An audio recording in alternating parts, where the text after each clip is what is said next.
All right, so in chapter 6, you have to do a lot factoring. So we need to make sure you remember how to factor.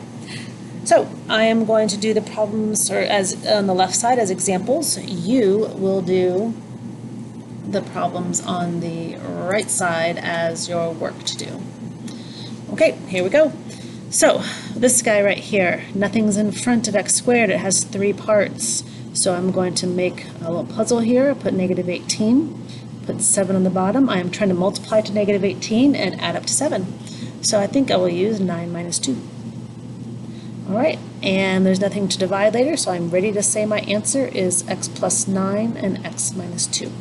Okay, you gotta be quick at this. All right, down the next one. These all have a GCF. They all divide by 2, and they also have an x squared in common. So therefore, I will take out the 2x squared first. I would divide that out first. So 2 divided by 2 leaves me 1, and then x to the 4th divided by x squared leaves me x squared. 16 divided by 2 leaves me 8.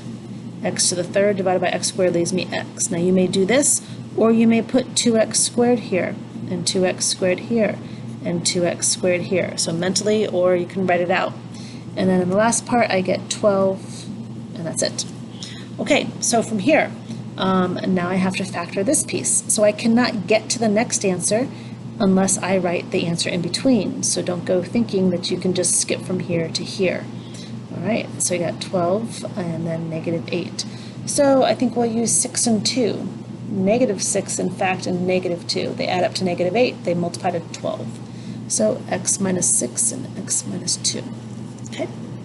All right, so remember, you're doing the right side, and actually a big good idea might be to like pause after I finish this and go do that, and then, back and forth. All right, when I look at this next problem, 49x squared minus 81, I notice they're perfect squares. They have nothing in common, so I'm just gonna start breaking them up. The square root of 49 is 7, so I'll put 7x and 7x here. Square root of 81 is 9, so I'll put 9 and 9. To make a negative 81, I need a plus and a minus. And the reason there is no middle is because the outside is negative 63x, the inside is positive 63x. They cancel out. All right, this next problem here, nothing in common, so I'm ready to factor with my puzzle. 3 times negative 12 is negative 36, and I got negative 5 here. So we'll use 9 and 4. 9 minus 4 makes a negative 36, and it also makes negative 5. Oh, wait a minute. Negative 9 plus 4. There we go. That's better. Okay, so I'm going to put the first part over here, x minus 9, x plus 4, because it's not the real answer yet.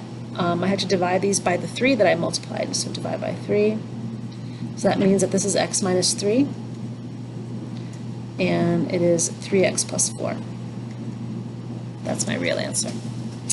All right, here we go with this guy. So 8, 38, and 9 have nothing in common. 8 times 9 is 72, so kind of a big number. 38. All right, so it might take a while, but 36 times 2 is 72, and it also adds up to 38. Right, so this will be kind of difficult because the numbers got large, but there we go. So I'm not going to put my real answer over here yet because I need to divide by 8 later. So I have x plus 36 and x plus 2. Remember, I'm dividing by 8. All right, so this reduces to 1/4. And 36 and 8 don't divide with each other, but they do both divide by 4. Makes 9 over 2. 36 divided by 4 is 9. 8 divided by 4 is 2. Now I'm ready to say my final answer, 2x plus 9 and 4x plus 1. So just do a quick check. 2 times 4 gets me my 8. My 9 is in the back.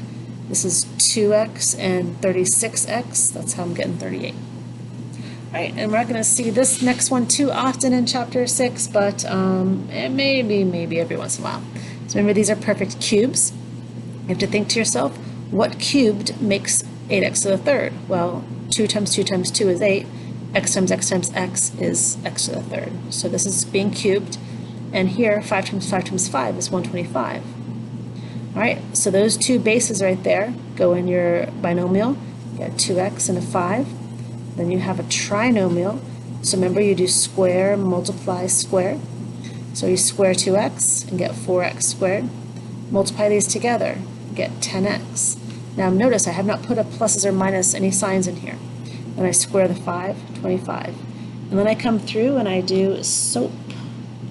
Same, opposite, always positive. So I do the same sign as the problem in my first spot. Then I do the opposite sign in the next spot. And then I do the always positive in the last. And that's it. This never factors again. And we're done. All right, so your job is to have the left side done. And I'll see you in class. Bye-bye.